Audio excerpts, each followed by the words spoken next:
I think another important thing to think about when you're bringing in stakeholders is to make sure you really have a representation. And fortunately for us, some real leaders volunteered. But we were careful to make sure that each sector of the public health workforce of the different organizations was represented. So we had really talented leaders from the public health nursing directors, the public health administrators. We had a health promotion director, some of the key public information officers. The State Board of Health was represented, and we drew in someone from the University of Washington School of Public Health. So these people spoke for their peers at the table during the planning. They also could fan out and inform their peers in the between various milestone decisions. They helped generate a buildup and excitement while the identity work was being developed, up to the unveiling, which people were, after a while were like, enough already, tell me when it's done. I can't wait to see it. I think another way that stakeholders were fundamental in this process, they observed the formative research.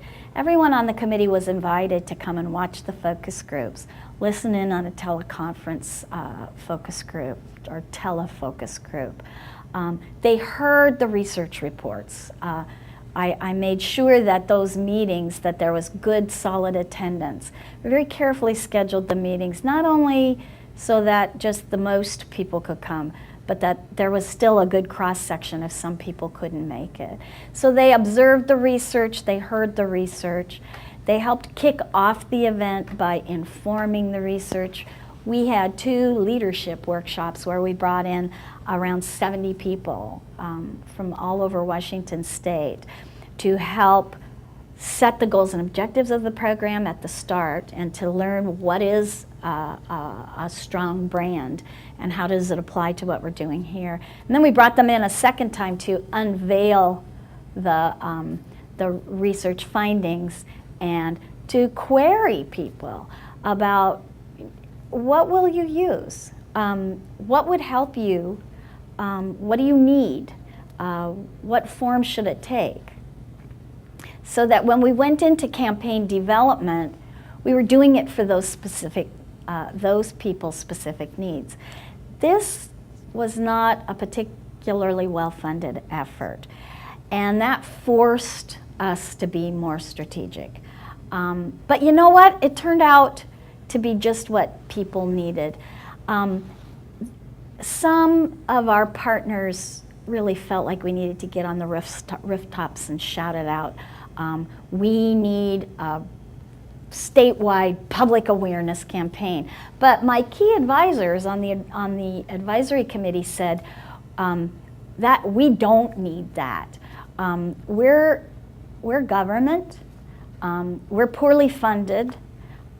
Doing a broad-based statewide public awareness campaign could come off as self-serving.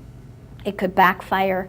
What we need are key words and phrases to describe public health in ways that people understand and value. And we need to get that into the hands of our workforce so that when your neighbor asks you, what do? You've got a message to tell them in words they understand and value. It's like, and when we tested out those phrases with various key informants, we heard things like, public health is a fundamental service of government. If public health doesn't do these things, who will? And we got at the core understanding and value that people place on our services. And those are the services that we use to describe our work in ways that people understand and value.